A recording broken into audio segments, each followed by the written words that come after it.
Queria agradecer à AMT, em particular e em especial à engenheira Ana Paula Vitorino, o convite que fez à Antrop, muito nos honra, e para, enfim, participar numa discussão tão importante e tão pouco discutida.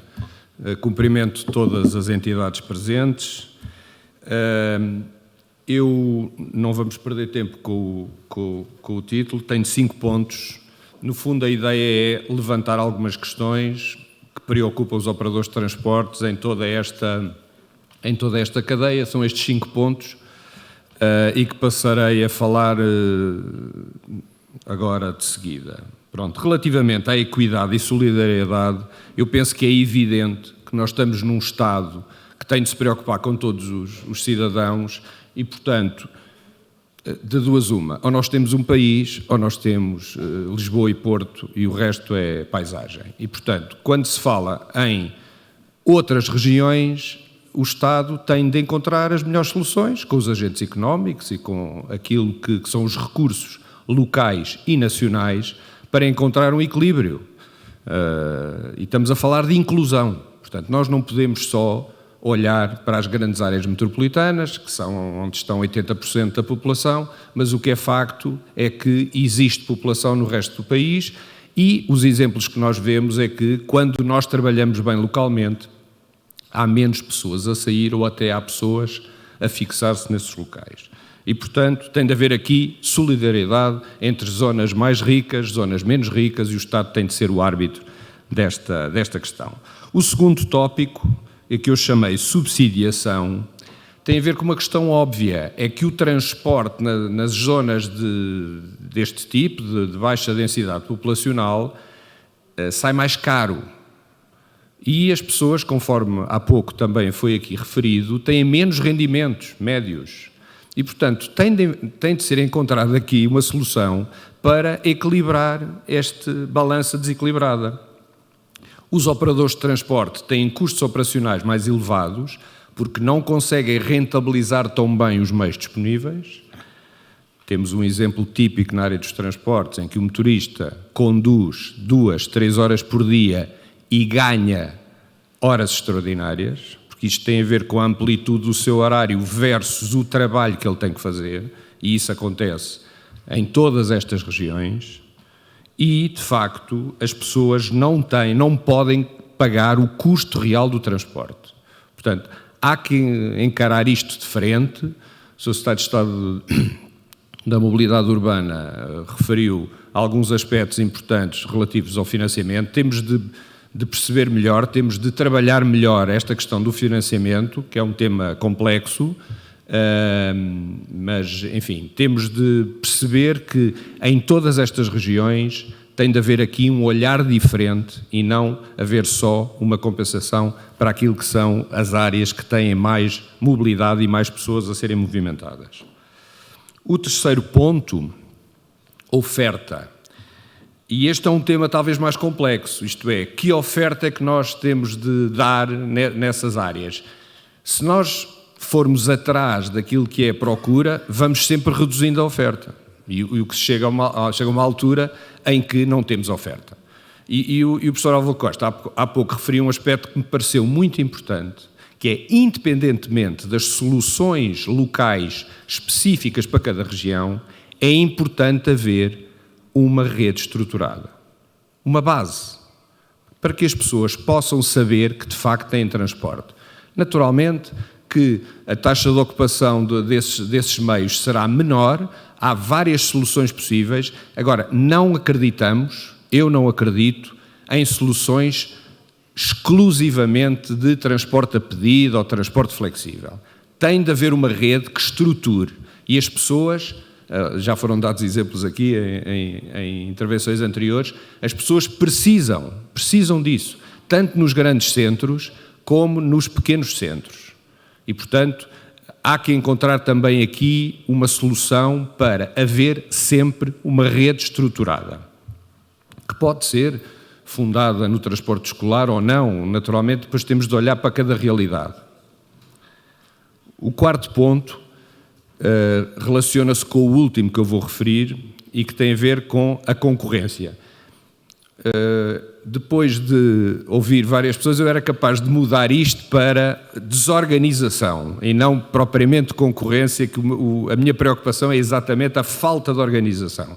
É que hoje, fruto de um conjunto de circunstâncias, o que se verifica nestes locais é que há uma grande confusão.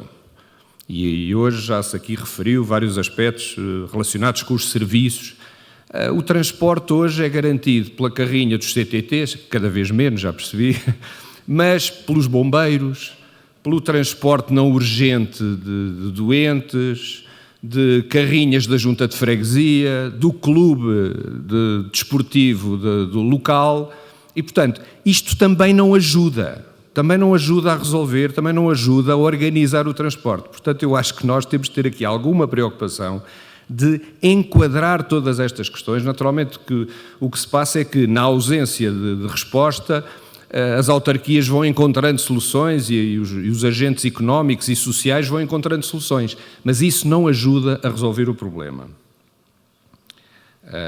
E depois ainda temos outra questão, que não é só de fazer o transporte, mas às vezes fazer negócio com isso, e portanto que isso ainda é mais complicado e mais grave, e às tantas depois olha-se para o operador já com muitas dificuldades de rentabilização de meios, com muita dificuldade em encontrar soluções. E portanto eu iria para o último ponto, que eu penso, e não é por estar aqui numa conferência organizada pela AMT, mas a AMT é incontornável em todo este tema, e por isso é que também despoltou esta discussão, naturalmente, que tem a ver com o tema seguinte, que é o tema da contratação.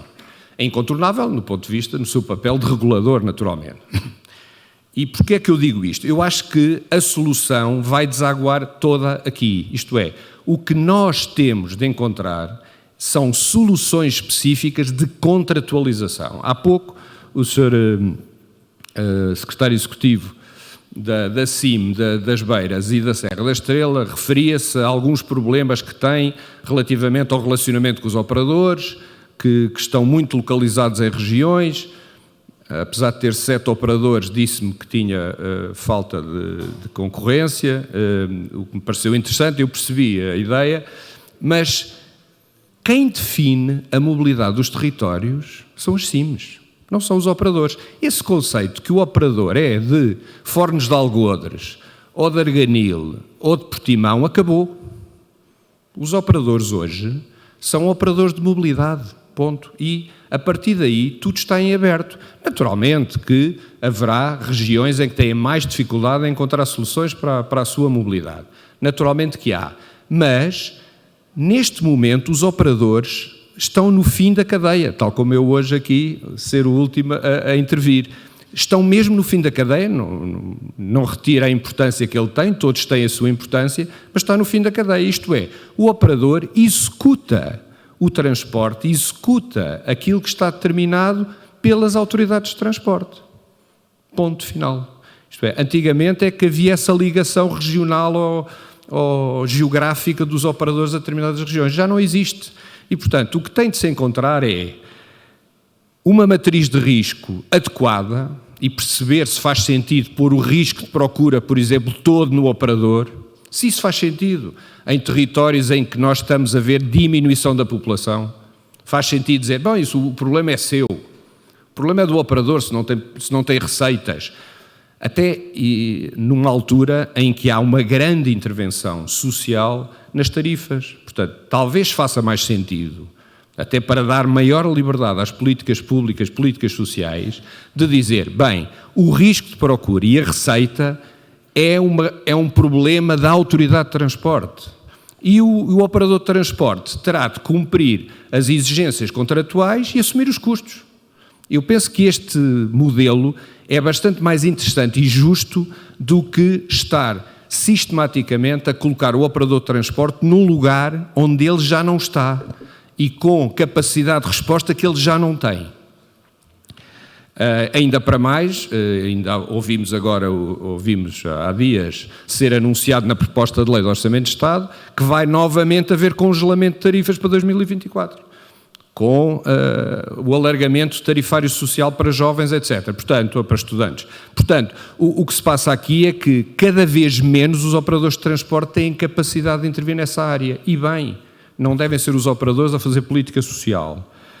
E depois o que temos de encontrar, e termino, é de facto um mecanismo de atualização da remuneração do operador adequado àquilo que é a realidade, porque não vale a pena tapar o sol com a peneira e dizer, bem, agora tem um contrato de 7 anos, aguente-se, mesmo que os custos operacionais disparem, tem de encontrar soluções, porque isso não é possível. E, portanto, tem de haver aqui um equilíbrio, de modo a que os operadores tenham contratos sustentáveis e que eles possam ser sustentáveis ao longo da vida contratual.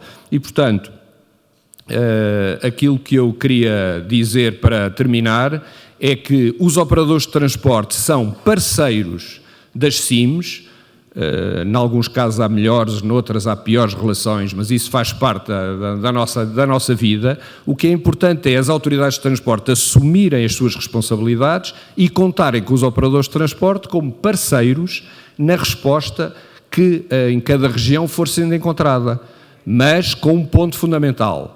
Nós acreditamos que a solução da mobilidade em todas as regiões passa por uma perspectiva nacional do transporte e não regional ou não económica, no sentido mais estrito, e passa também por criar estruturas, redes base fundamentais, porque as pessoas precisam de segurança, precisam de saber o que podem contar, independentemente se faz sol ou se faz chuva, ou se os autocarros levam uma pessoa ou levam 40.